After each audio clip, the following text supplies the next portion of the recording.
Right to equality, बराबरी का अधिकार, ये तो हम सबके पास है। भारत का संविधान सबको बराबरी का अधिकार देता है। तब भी हम देखते हैं कि कुछ समाज के लोगों के पास ज़्यादा अधिकार होते हैं, दूसरे समाज के लोगों से कंपैरेटिवली कुछ औरतों को ज़्यादा अधिकार मिलते हैं, क्योंकि उनके पर्सनल लॉज अलग हैं। और इस चीज़ को समझाने के लिए मैं कहानी से शुरुआत करना चाहूँगी।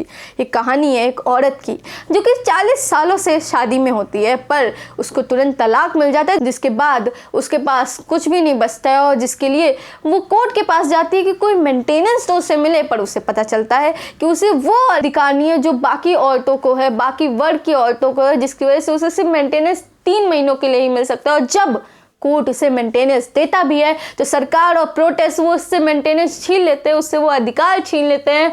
और यहीं पे हम देखते हैं कैसे यूनिफॉर्म सिविल कोड की बात आती है। यहाँ पे मैं हिंदू मुसलमान करने नहीं आई हूँ, क्योंकि वो पूरे इंटरनेट ने कर दिया यूनिफॉर्म सिविल कोड के बारे में, बल्कि यूनिफॉर्म सिविल कोड का एक ऐसा नज़रिया बताने वाली हूँ जो संविधान सभा से चला आ रहा है। क्यों संविधान सभा ने इसे आर्टिकल 44 में रखा, क्या चर्चा हुई थी उस समय, क्या बातें हुई थी संविधान सभा में, वो भी रखूंगी। और इसके इतिहास के बारे में भी बात करूंगी। मैं सिर्फ वो नहीं बताने वाली जो इंटरनेट ने बताया, बल्कि इसके कई नजरिए बताने वाली हूँ। और फिर लास्ट में आपको डिसाइड करना है कि यूनिफॉर्म सिविल कोड आना चाहिए कि नहीं। मैं हूं अंशेश्वरी लक्ष्मी और चलिए शुरुआत करते हैं। चलिए जानते हैं कि क्या था यूनिफॉर्म सिविल कोड। सिर्फ इंटरनेट ने क्या बताया है उससे नहीं, बल्कि संविधान सभा में क्या बातें हुई थी, क्या इसका असली इतिहास था उससे। एक घर में परिवार के एक सदस्य के लिए एक कानून हो, परिवार के दूसरे सदस्य के लिए दूसरा कानून हो। यूनिफॉर्म सिविल कोड की जब बात प्रधानमंत्री कर रहे हैं, वो यूनिफॉर्म सिविल कोड की नहीं बात कर रहे, वो हिंदू सिविल कोड की बात कर रहे हैं। अगर यूनिफॉर्म सिविल कोड की बात की जाए तो यूनिफॉर्म सिविल कोड जिसका मतलब होता है कि समान नागरिक संहिता, जहाँ पे यूनिफॉर्म का मतलब होता है यूनिफॉर्मिटी, मतलब एक तरह का कानून पूरी जगह पे। जहाँ पे हम फिर सिविल का मतलब देखते हैं, जहाँ पे हम देखते हैं कि सिविल और क्रिमिनल कानून में भी अंतर है। हमारे देश में क्रिमिनल कानून यूनिफॉर्म है, यहाँ पे यूनिफॉर्म क्रिमिनल कानून है, यूनिफॉर्म क्रिमिनल लॉज बहुत पहले से ही हैं जो कि ब्रिटिशर्स ने ही किए थे, पर सिविल लॉज हमेशा से अलग रखे गए। पर आखिर क्रिमिनल और सिविल में अंतर क्या है? सिविल वो लॉज हैं या सिविल वो मामले हैं जो दो लोगों के बीच के हैं। मान लो मैरिज हो गया, डिवोर्स हो गया, इनहेरिटेंस हो गया, प्रॉपर्टी हो गया, ये सब सिविल चीज़ें हो गई। पर क्रिमिनल लॉज वो होते हैं जिसमें स्टेट बीच में आ जाता है। अब स्टेट बीच में आने का क्या मतलब है? यहाँ पे स्टेट बीच में आने का मतलब ये है कि जब कोई दो ऐसी चीज़ें होती हैं जिसमें स्टेट बीच में आता है। मान लो आपने किसी की हत्या कर दी या किसी पे हत्या करने की कोशिश भी की, तो आपने उस आदमी पे ही हमला नहीं किया है या उस इंसान पे ही हमला नहीं किया, आपने पूरी सरकार पे हमला किया है, आपने पूरे समाज पे हमला किया है, आपने स्टेट पे हमला किया, उसमें वो स्टेट आ जाएगा, सिर्फ वो दो इंसान के बीच का मामला नहीं रहेगा। इसी वजह से इसे क्रिमिनल कहा जाता है, ना कि सिविल। और क्रिमिनल लॉज हमारे यहाँ से पहले से ही यूनिफॉर्म है, जहाँ पे हम देखते हैं कि अगर कोई हत्या कर देता है तो ये नहीं देखा जाएगा कि वो हिंदू है, मुसलमान है, और ना ही ये कहा जाएगा कि अच्छा इसने हत्या कर दी तो शास्त्रों में क्या बताया गया उस हिसाब से हम इसे दंड देंगे, और किसी मुसलमान ने हत्या कर दी तो अच्छा हम देखते हैं कुरान में क्या बताया गया, हम उसके हिसाब से इसे दंड देंगे। नहीं, हमारे यहाँ से जो संविधान ने कहा है उसके हिसाब से क्रिमिनल लॉज चलेंगे, कि चाहे वो हिंदू या मुसलमान, सब पे एक ही तरह का कानून लागू होगा अगर वो क्रिमिनल लॉज है। पर फिर आके सिविल लॉज को क्यों अलग किया गया है? सिविल लॉज जो कि पर्सनल लॉज के हिसाब से चलते हैं, कि आपका जो धर्म है उस हिसाब से आप अपना लॉज देखते हो, अपने कानून देखते हो, उस हिसाब से देखा जाता है। वैसे ही हम देखते हैं कि कैसे सिविल और क्रिमिनल में बहुत अंतर आ जाता है। इसके बारे में हम और डिटेल में बात करेंगे जब हम 5 पर्सपेक्टिव्स की बात करेंगे, 5 नजरियों की बात करेंगे यूनिफॉर्म सिविल कोड में। अगली बात अगर हम देखें तो वो है कोड की। Code is like a set of rules, set of laws. Uniform civil code is like हम एक तरह का कानून लाना चाह रहे हैं पूरे देश में। अभी तो हमने ये समझ लिया कि सिविल और क्रिमिनल में क्या अंतर था और इसका लिटरल मीनिंग समझ लिया। अभी में हमने सही मतलब नहीं समझा, हमने सिर्फ लिटरल मीनिंग समझा है। अगर हम सही मतलब की बात करें तो इसके 5 नजरिए आ जाते हैं जो कि मैंने इस किताब में पढ़े थे, जहाँ पे ये कहा जाता है कि यूनिफॉर्म सिविल कोड का मतलब एक नहीं है, क्योंकि उसके 5 मेन नजरिए, 5 तरीकों से मतलब देखा जा सकता है यूनिफॉर्म सिविल कोड का। जब सबसे पहला नजरिया आ जाता है ब्रिटिशर्स का।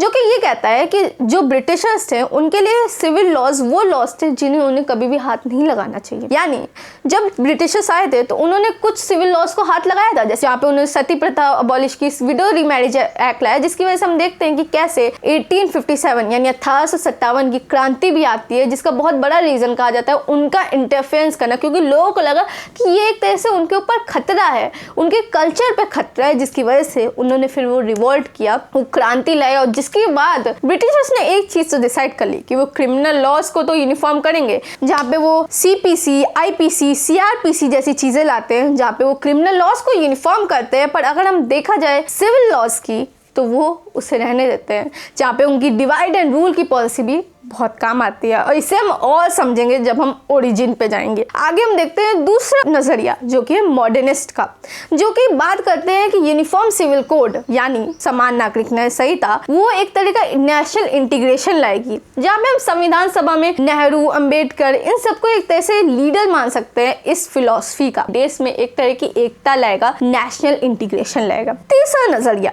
जो कि है एक्टिविस्ट का, ये वही नजरिया है जो मैंने शुरुआत में जिस मुद्दे को लेकर आपको बताना शुरू किया, जो कि है जब हम बात करते हैं औरतों के बारे में, जब हम बात करते हैं कि कैसे कुछ लोगों को ज्यादा अधिकार होते हैं और औरतों के ऊपर कितने ज्यादा अत्याचार होते हैं, क्योंकि पर्सनल लॉस कहीं ना कहीं औरतों को नीचे तक, और इसी वजह से कई बार कुछ समाज की औरतों को ज्यादा सहना पड़ता है दूसरी समाज की औरतों की वजह से, जिसमें हम एक्टिविस्ट व्यू देखते हैं, जहाँ पे हम उस नजरिए के लिए लीडर्स जैसे राजकुमारी अमृत कौर, हंसा मेहता और मीनू मसानी को देख सकते हैं। जहाँ पे हम समझ लेते हैं माइनॉरिटी कम्युनिटी के नजरिए को।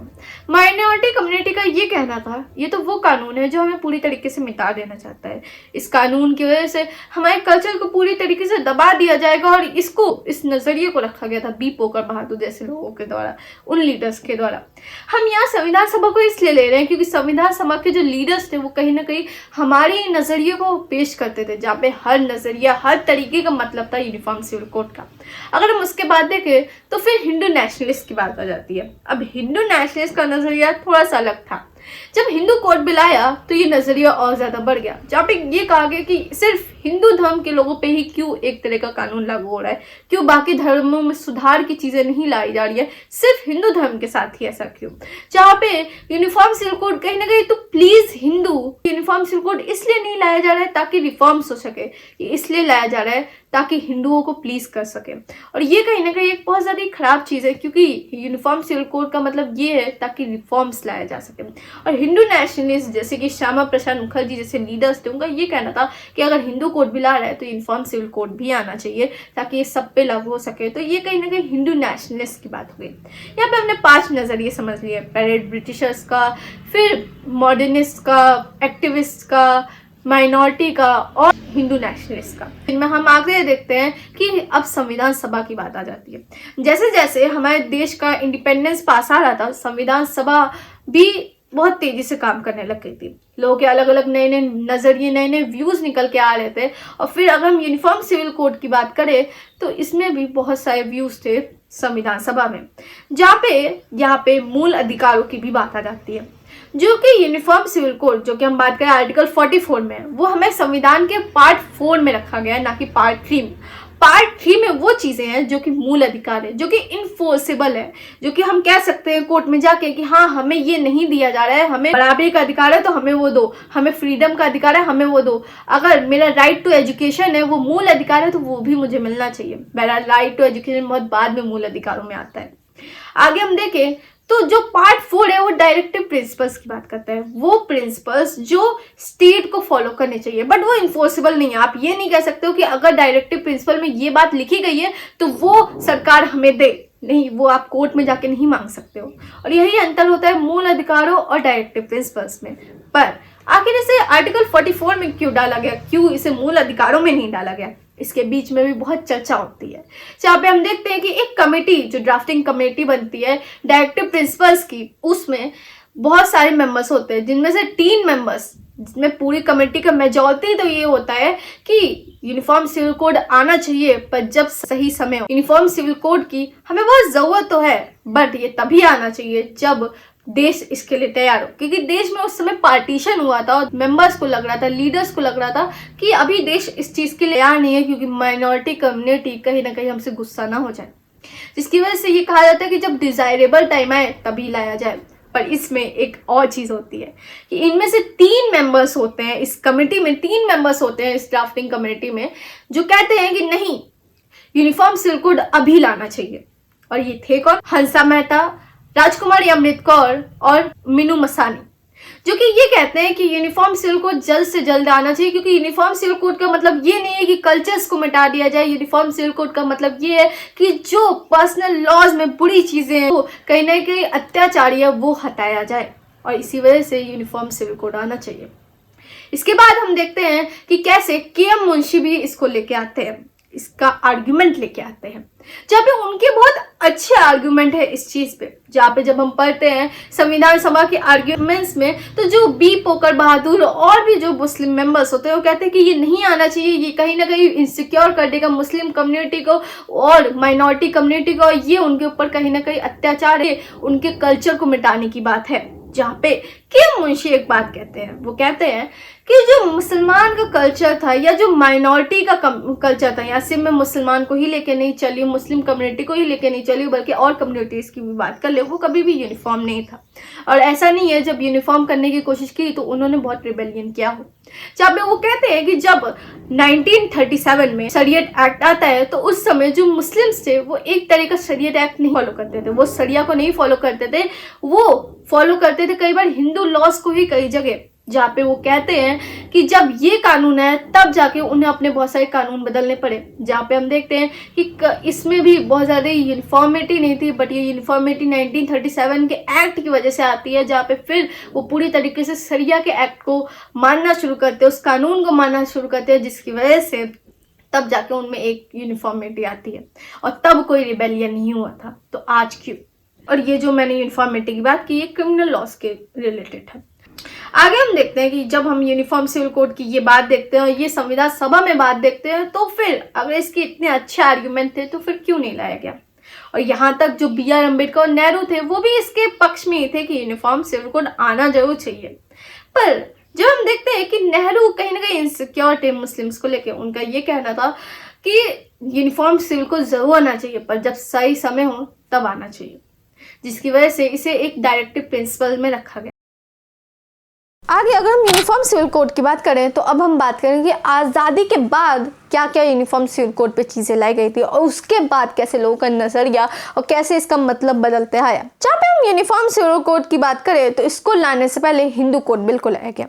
हम देखते आए हैं कि कैसे नेहरू अम्बेडकर हमेशा से ही यूनिफॉर्म सिविल कोड को लाना चाहते थे, पर नेहरू जी के अंदर ये डर था क्योंकि अभी अभी पार्टीशन हुआ है तो ये कहीं ना कहीं माइनॉरिटी कम्युनिटी को इनसिक्योर बना देगा और कहीं ना कहीं देश में फिर से दंगा और राइस ना शुरू हो जाए, जिसकी वजह से वो पहले हिंदू कोड बिल लाते हैं, जहाँ पे उनका ये कहना होता है कि ये पहला स्टेप है इंडिया को एडवांसमेंट और इंडिया को पर्सनल लॉस से दूर जाने के लिए, ताकि आगे चल के यूनिफॉर्म सिविल कोड आ सके, जिसकी वजह से हिंदू कोड बिल आता है, जिसकी वजह से पूरे हिंदू समाज में यूनिफॉर्मिटी लाने की कोशिश की जा सकती है। अब यहाँ पे एक और आर्गुमेंट आ जाता है, बहुत लोग ये कहते हैं कि यूनिफॉर्म सिविल कोड कहीं ना कहीं कल्चर्स को इरेज कर देगा, पर जब हम हिंदू कोड बिल की बात देखते हैं तो हिंदू कोड बिल ने भी तो यूनिफॉर्मिटी लाई, तब भी उसने एक्सेप्शंस भी लाए, जहाँ पे हम ये देखते हैं कि हिंदू कोड बिल कई बार एक्सेप्शंस रखता है अलग अलग कल्चर्स के लिए, जैसे कि साउथ में गोत्र का उतना महत्व नहीं है जितना नॉर्थ में, क्योंकि नॉर्थ में एक गोत्र के लोग शादी नहीं कर सकते हैं, इसीलिए उसे एक्सेप्शन में रखा गया।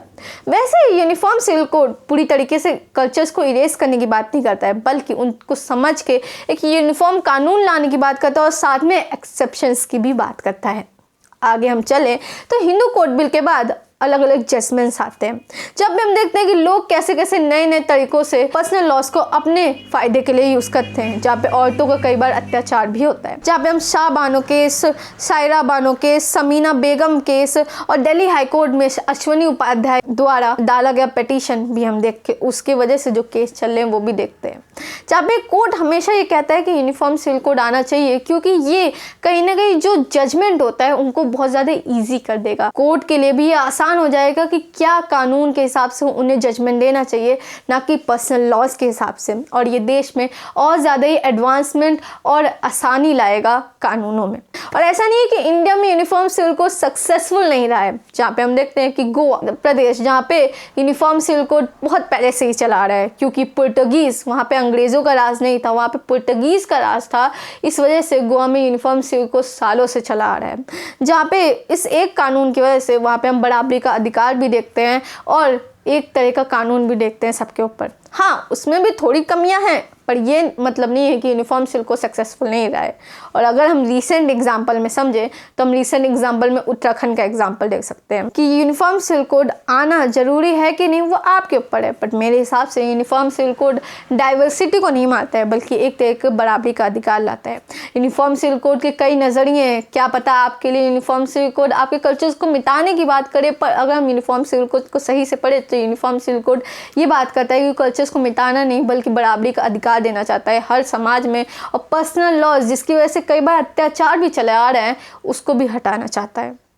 इसी के साथ मैं इस वीडियो को ख़त्म करना चाहूँगी और मैं कहूँगी कि अगर आपको यूनिफॉर्म सिविल कोड के बैकग्राउंड को और अच्छे से जानना हो तो आप मेरा ये वीडियो देख सकते हैं हिंदू कोड बिल पे। मैं उम्मीद करती हूँ कि आपको ये वीडियो पसंद आया, और अगर आप चाहते हैं कि ऐसे वीडियो और भी आएँ और डॉक्यूमेंट्री बने तो प्लीज़ मेरे वीडियो को लाइक ज़रूर कीजिएगा और सब्सक्राइब ज़रूर कीजिएगा मेरे चैनल को। मैं हूँ श्री लक्ष्मी और चलिए मिलते हैं अगले वीडियो में। धन्यवाद।